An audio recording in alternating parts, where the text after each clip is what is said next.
بسم اللہ الرحمن الرحیم۔ ایک آیت چند بار پڑھیں اور کرسی پر بیٹھے اپنا مسئلہ حل کریں۔ انسان جب ہوش کی آنکھ کھولتا ہے تو قدم بے قدم مشکلات کا سامنا کرتا ہے۔ بادشاہ ہو، تاجر ہو، ذمہ دار ہو، دکاندار ہو، غریب ہو یا امیر، ہر بندہ بچپن تک مشکلات سے گزرتا ہے، اور مشکلات موت تک ختم نہیں ہوتی، لیکن ان کا حل ضرور ہوتا ہے۔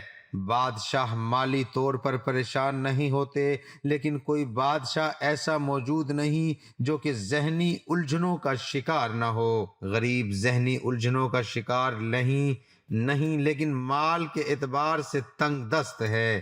مالک کائنات نے ہر انسان کو پریشان رکھا ہے، کیونکہ اللہ جانتا ہے انسان بے وفا ہے۔ اگر ہر چیز دے دوں گا تو انسان بھٹک جائے گا۔ پریشانی آدمی کو اللہ کی طرف سے پیغام بن کر آتی ہے کہ ابھی وقت ہے، میری طرف رجوع کر لو۔ جماعت میں اچھے برے لڑکے ہوتے ہیں۔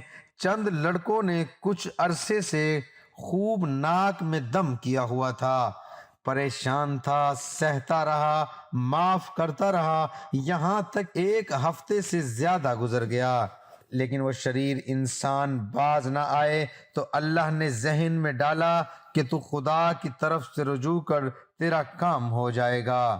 جماعت میں بیٹھے بیٹھے میں نے قرآن پاک کی ایک طاقتور ترین آیت کا ورد شروع کیا، اور وہ بھی چند بار لگاتار جماعت میں چلتے سبق کی وجہ سے نہ پڑھ سکا، لیکن چھوڑا نہیں۔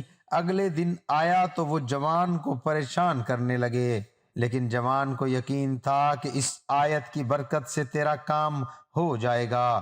کالج سے چھٹی ہوئی تو ایک استاد ملے اور کہنے لگے، آپ کے ساتھ کوئی مسئلہ ہے، آپ شیخ الوظائف کے بیٹے ہیں۔ میں نے ادباً جی کہا۔ استاد نے فرمایا کہ آپ بے فکر ہو جاؤ، صبح آپ کا کام ہو جائے گا، اور اللہ کا لاکھ لاکھ شکر ہے، کام ہو گیا۔ اگلے دن کالج میں پورا دن رہا، لیکن شریر جوانوں کی طرف سے کوئی منفی بات نہ ملی۔ یہ صرف ایک آیت کا اثر ہے کہ اللہ نے خوب عزت دی۔ قُلِ اللَّهُمُ الْمَالِكُ الْمُلْكُ تُؤْتِي الْمُلْكُ مَن تَشَاءُ وَتَنزِعُ الْمُلْكُ مَن تَشَاءُ وَتُعِزُّ مَن تَشَاءُ وَتُذِلُّ مَن تَشَاءُ بِيَدِكَ الْخَيْرُ اِنَّكَ عَلَىٰ كُلِّ شَيْءٍ قَدِيرٌ۔ یہ سورہ آل عمران کی 26ویں آیت ہے۔ دل ہی دل میں اللہ سے کہتا کہ میرے مولا جس کو چاہے عزت دے اور جس کو چاہے ذلت دے، میرے نصیب میں ہمیشہ عزت رکھ دے۔ قارئین اللہ سے باتیں کرنے کی عجیب لذت محسوس کی، اور ایک برے کام سے بچا نہیں کہ لڑائی کرنا شیطان کا کام ہے۔ اللہ نے اپنی غیبی مدد وہاں سے بھیجی جہاں سے راقب سوچ بھی نہیں سکتا تھا۔ جن انسان نے یہ مسئلہ حل کیا، ان سے آج تک سلام دعا بھی نہیں ہوئی تھی۔ ایک حدیث آپ کے سامنے پیش کرتے ہیں۔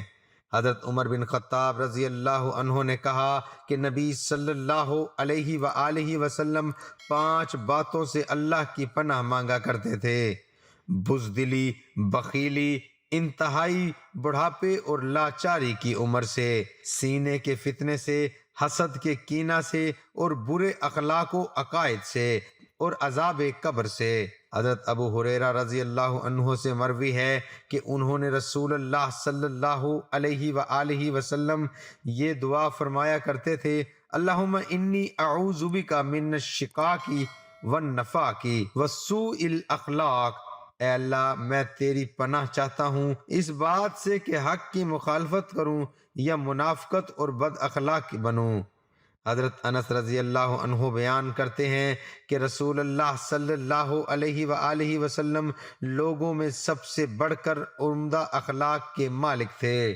آپ نے ایک روز مجھے کسی قسم کے کام کے لیے بھیجا۔ میں نے کہا، اللہ کی قسم میں نہیں جاؤں گا، حالانکہ میرے دل میں تھا کہ اللہ کے نبی صلی اللہ علیہ وآلہ وسلم نے جو بھی فرمایا میں اس کے لیے جاؤں گا۔ کہتے ہیں بس میں نکلا حتیٰ کہ بچوں کے پاس سے میرا گزر ہوا جو بازار میں کھیل رہے تھے، تو اچانک کیا دیکھتا ہوں کہ رسول اللہ صلی اللہ علیہ وآلہ وسلم مجھے میرے پیچھے سے میری گدی پکڑے ہوئے تھے۔ میں نے آپ کی طرف دیکھا تو آپ ہنس رہے تھے۔ فرمایا اینس ادھر جاؤ جہاں کا میں نے تمہیں کہا ہے۔ میں نے عرض کیا ہاں اے اللہ کے رسول، جا رہا ہوں۔ حضرت انس رضی اللہ عنہ نے کہا قسم اللہ کی میں نے 7 سال آپ کی خدمت کی ہے یا 9 سال مجھے معلوم نہیں، معلوم کہ آپ نے مجھے کسی کام پر جو میں نے کیا ہو کبھی یوں کہا ہو تو نے ایسے کیوں کیا، یا کوئی کام جو میں نے چھوڑ دیا ہو تو کہا ہو کہ ایسے کیوں نہیں کیا۔ دعا ہے کہ اللہ تعالیٰ میرا سنانا آپ کا سننا اپنی بارگاہ الہی میں قبول اور منظور فرمائے، آمین ثم آمین۔